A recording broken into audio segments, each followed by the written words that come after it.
Hello everyone. I am so excited about what God continues to do around the world through international churches. And here at MICN, we strive to serve God's IC movement in whatever ways possible, especially in helping to strengthen international churches and serve the leaders and help get new churches started. And in the process of doing that and trying to serve you well, we have recently realized the need to do some restructuring. And I'm really pleased to tell you about that today. It's just so positive as we continue to see MICN's influence grow that we realize we just need to increase the number of volunteers and roles so that we can serve you and serve God's purpose as well. Now, I know many of you I'll be seeing in Argentina very soon. I'm excited about that too. In Buenos Aires, beginning of October at a global gathering. And we'll be able to talk a lot more about these ideas there, but I wanted to give you a preview today. Now, in addition to what I'm saying, you should be able to find a graphic that kind of illustrates the structure that's attached to this video. And so you might want to get that out and look at it while I'm talking through it a little bit. Now, the first part of our restructuring was the realization that we needed a global vision board. And this is a group of international church leaders from all over the world who understand the heart, the ethos of MICN, and also understand the needs on the ground and what God's doing around the world so they can help MICN to have the right vision that God wants us to have and to maintain that vision, to protect it, to help give us a sense of being on the cutting edge, being aware of the trends. And so that GVB has recently been established. There's 6 of us on it. And it's a real relief to me to have others to share some of this, the weight with, really, of looking at that vision and making sure that I lead MICN in a way that's faithful to what God intends. Now, under that global vision board, then, I will not only be working with them, accountable to them, but then I'll be taking whatever the GVB decides and going to the new strategic leadership team. And that strategic leadership team are the people who will implement the vision that's come from the GVB. And so we'll look at, well, how do we really put this into practice? How do we do this as effectively as possible? Now, beyond that strategic leadership team, within MICN, we're separating MICN into almost like 3 different core units, if you will. And the first one is what we call core specialties. And those are our 3 top priorities right now. We want to start international churches. We want to strengthen international churches. And we want to share what God is doing in international churches, both internally and externally. Now, there's a wider, greater purpose for all of this, which is that we want to gather the scattered and turn them into the sent.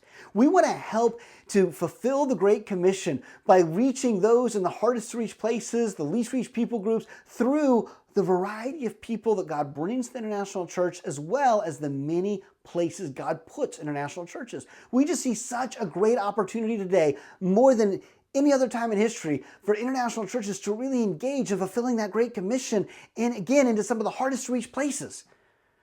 And so as we do that, and we have these 3 kind of goals that come under it, we have a coordinator for each one of those. First of all, for strengthening, we have Kenny DeMare.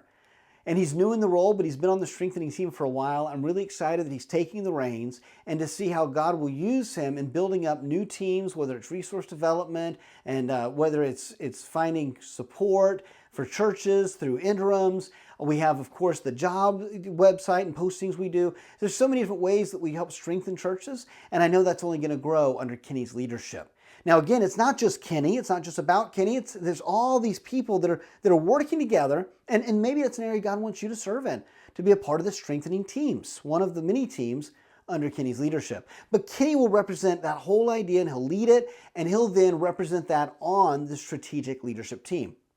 That's why you'll notice on the graphic that the strengthening coordinator, as well as the other coordinators, are in red. Those names in red means that they're one of the 6 people on the strategic leadership team, leading that kind of doing teamwork to bring implementation. The next one is the church starting, and this is really cool. We have a pastoral couple, Aaron and Caitlin Small. They pastor an international church in Indonesia, but they've also had tons and tons of church planting experience and training church planters. And so they're going to be coordinating our church starting strategy globally.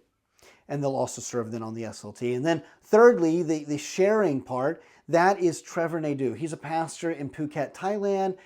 He is new to MICN. He came to the global gathering in Turkey. He was so blessed. And it was such an encouragement to my heart when he came up to me and he said, "David, how can I serve? Put me in." And so we're excited. He's got a lot of experience with online media and social media and making videos and those sorts of things. So he'll be leading that area of sharing. Now, again, he wants to build a team too, just like Aaron and Caitlin. It's all about teams all over the world. These are just your 3 global coordinators. Now, if we move down to the bottom left of the graphic, you'll see our regions. Now, you're familiar with our regions. This isn't new to us. And of course, Werner Swart has been our senior regional coordinator for a long time, doing a great job, and he's going to continue in that role. And the regions then, they want to take what's being done by those core specialties and figure out how do we put this into our region? How do we contextualize that in Africa or in the Americas or in Asia? And so our regional coordinators help to lead through that, but we also want to build more regional teams that reflect those other teams. So for example, a regional church starting team is already taking shape in the Americas.